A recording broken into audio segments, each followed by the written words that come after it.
Storyboarding is a great, yeah. I think it was, God, I can't remember what filmmaker, because there are some filmmakers who won't even shoot unless they've got 100% of the film storyboarded. Like they will spend all of their pre-production storyboarding and planning every single shot down to the last thing, and then I know like Ridley Scott, I'm thinking is one of the guys who does storyboarding a lot, and he shoots because that way you can plan everything out. Like you can go, okay, we've got, my script is X amount of pages, we've got a budget of Y, um, and then, well, I think it's a great process. It depends on the filmmaker because David Lynch, as an example, was very, very much against like people telling him cut and move on to the next shot because it was like, no, fuck you. This is the creative process, like he needed things to be he wanted to let things flow and see what came out through the lens. But you can't really do that if you're running on a studio's time because a studio budget, you have a fixed budget, you have a fixed time, you have to get shit done within this block. And so it's very important to storyboard everything out because then you can know you're hitting because then it's like, okay, we have to shoot these 10 scenes. We have 6 hours to shoot these 10 scenes. Here are the shots we need according to the storyboard. And maybe you've got some B roll footage that you shoot just to have it, but your objective is to shoot, these 10 scenes. And so you get your 6 takes of this scene, 10 takes of that scene, 17 takes of that scene. And then the editor goes into the editing room and they have a storyboard that they follow.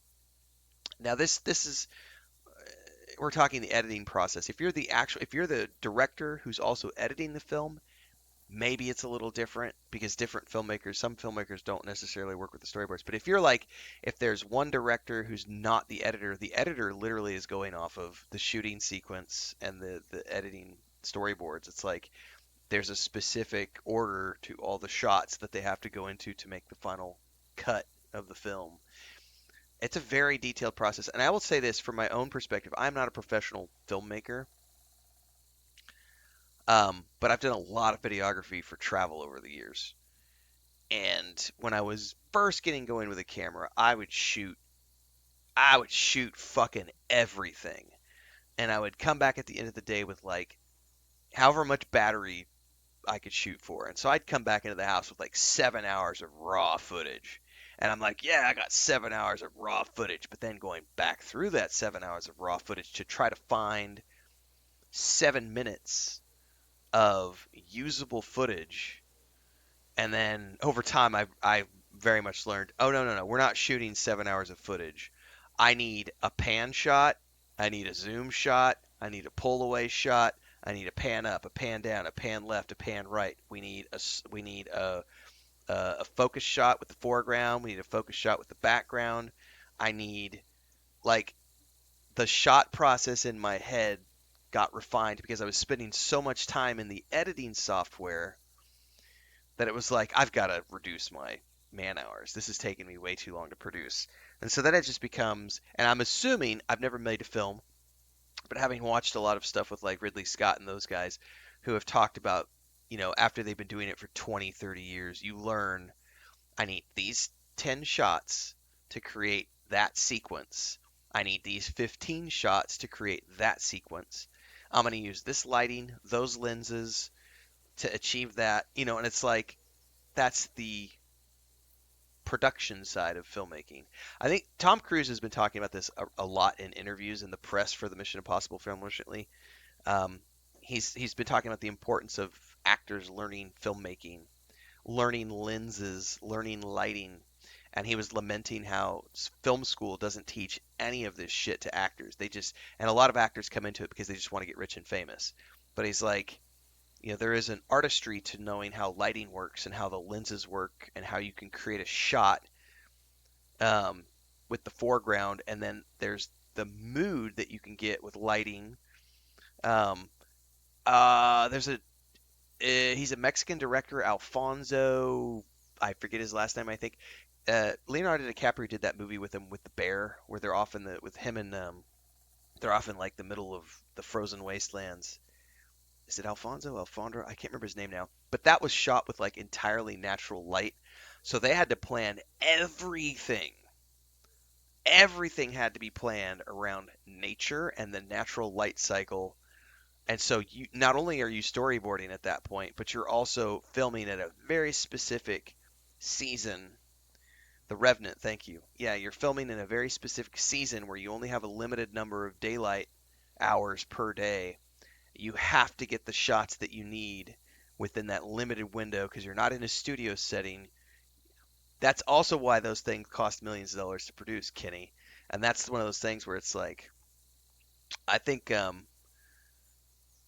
I've never done a big film production, but I have done quite a bit of travel productions. And even on small scale productions, the amount of effort, Alejandro, thank you, the amount of time and planning that goes into the shot sequences and creating something of that, you know, and very often you're spending someone else's money to make it happen. So you have to be respectful of the time.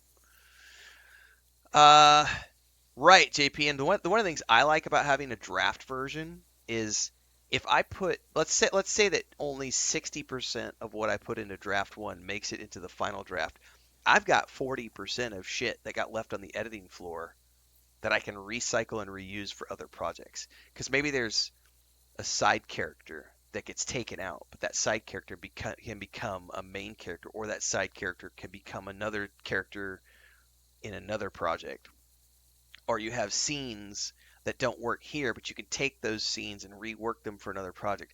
So that's the nice thing about that editing process and having the, whether it's the writing process or the filmmaking process, is being able to have the B-roll footage or that extra footage left over, um, to then reuse somewhere else. By the way, I totally need to clip this out for YouTube later because this has been a fun, an unanticipated discussion on um, the creative process. Uh, yeah, reusing everything you have. Chris and I were talking about this. I've got one of these external hard drives. Um, it's not this one in particular, but I'm pulling this up. I've got a ton of these. These are like terabyte storage drives, from all the projects we worked on over the years in travel. Our last big project was in Ireland, um, in 2018. I think it was October. We were there for a month, and we did a big travel conference where Shio and I were presenting on marketing and media, and then we did like a 5-day press tour with Fáilte Ireland, which is the National Tourism Board, and then we did a 2-week road trip of the Wild Atlantic Way, working with Fáilte Ireland and the Ireland Blue Book Association, who they have a bunch of like old classical, um, uh, castles and buildings that have heritage to them. And so we worked our way around the entire coastline of Ireland doing the Wild Atlantic Way, staying at locations along the way that were of historical value, and then filming footage and taking photography, taking photos of those places to create content for them on a contract. But along the way, it was the last project we used. I had an old handheld camera that I like a Canon that I bought in like 2010 or something when I first started doing YouTube content. And that was the last part. It died on us in the like at the end of that trip. So Chris was shooting footage with that, and then I was shooting footage with my DSLR for the main. So this was my A-roll footage, and then she was shooting B-roll footage with the handheld. So we finished all our contract work. I have a freaking terabyte that has like, I don't even know, like 40 hours of raw, uncut, never done anything with it. Just all the footage that we shot from that road trip, that I've never done anything with because it wasn't part of the contract. We were just and though oh, and I have a drone too, so there's a bunch of drone footage that we shot during that trip. And once I finished all the contract work, I've just got this.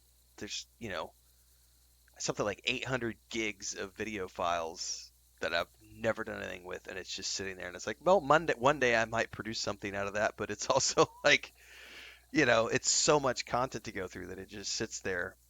But there's also a ton of stuff on there that I've reused for other, like I've reused the drone footage for like 6 different products. Because I own that footage, and outside of what I needed to contractually produce, my contract specifically stated that I own that footage and I can use it for whatever I want above and beyond the original contracts that I completed. So um, that's a nice way to reuse lots of different videos and photos and stuff. Is make sure you retain your ownership and licensing. Anyway, um, don't ever leave anything because it can all be reused for other stuff. Have I ever read The Sheriff of Yarnamere? No, I have not.